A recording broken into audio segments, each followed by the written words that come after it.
ಮಲೆನಾಡಿನಲ್ಲಿ ಅಲ್ಲಲ್ಲಿ ಆಗಾಗ ಕೊರಗಜ್ಜ ದೈವದ ಪವಾಡಗಳು ನಡೆಯುತ್ತಿರುತ್ತದೆ. ಹಾಗೆಯೇ ಇಂತಹದ್ದೊಂದು ಪವಾಡ ಸುಳ್ಯ ತಾಲೂಕಿನ ಸಂಪಾಜೆ ಗ್ರಾಮದ ದೊಡ್ಡಡ್ಕ ರಾಜರಾಂಪುರದಲ್ಲಿ ಕೊರಗಜ್ಜನ ಸನ್ನಿಧಾನದಲ್ಲಿ ನಡೆದಿದೆ ಎನ್ನಲಾಗಿದೆ.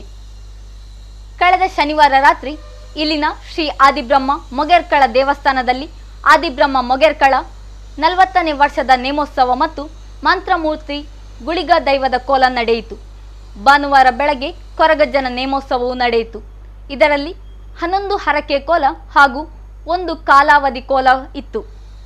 ಹಾಗೆಯೇ 12 ಅಗೇಲಿಗೂ ತಯಾರಿ ಮಾಡಿ 12 ದೈವದ ತಲೆಗೆ ಇಡುವ ಮಡಪಾಳೆಯನ್ನು ಹಾಗೂ ಇತರ ವಸ್ತುಗಳನ್ನು ಜೋಡಣೆ ಮಾಡಲಾಗಿತ್ತು ಎನ್ನಲಾಗಿದೆ. ಹೀಗೆ 12 ಜನ ದೈವ ಪಾತ್ರಿಗಳು ದೈವ ವೇಷ ಕಟ್ಟಿ ನೇಮೋತ್ಸವ ಹೊರಟು ದೈವಗಳ ನರ್ತನ ಪ್ರಾರಂಭವಾಯಿತು. ಸ್ವಲ್ಪ ಹೊತ್ತಲ್ಲೇ 12 ಕೊರಗಜ್ಜ ದೈವಗಳ ಬದಲು ಕೆಲವರಿಗೆ 13 ದೈವಗಳು ಕಾಣಿಸಿದೆ ಎನ್ನಲಾಗಿದೆ.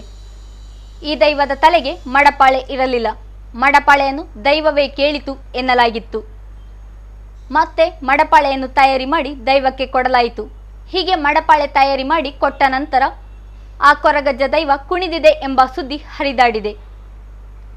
ಕೊನೆಗೆ ಅಗೇಲು ಬಳಸುವ ಸಂದರ್ಭದಲ್ಲೂ 13 ದೈವಗಳ ಬದಲು 12 ದೈವಗಳು ಮಾತ್ರ ಉಳಿದಿದ್ದು ಆ ದೈವ ಕಾಣದಂತೆ ಮಾಯವಾಗಿದೆ ಎನ್ನಲಾಗಿದೆ.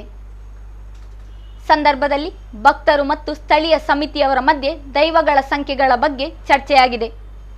ಕೆಲವರಿಗೆ 12 ದೈವಗಳು ಮಾತ್ರ ಕಾಣಿಸಿಕೊಂಡಿದೆ ಎನ್ನಲಾಗಿದೆ.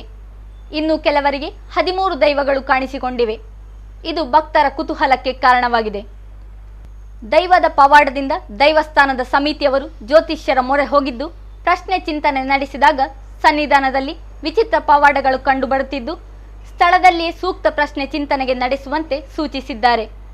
ಈ ಕಾರಣದಿಂದ ಕಮಿಟಿಯವರು ಪ್ರಶ್ನೆ ಚಿಂತನೆಗೆ ದಿನ ನಿಗದಿಗೊಳಿಸಿದ್ದಾರೆ.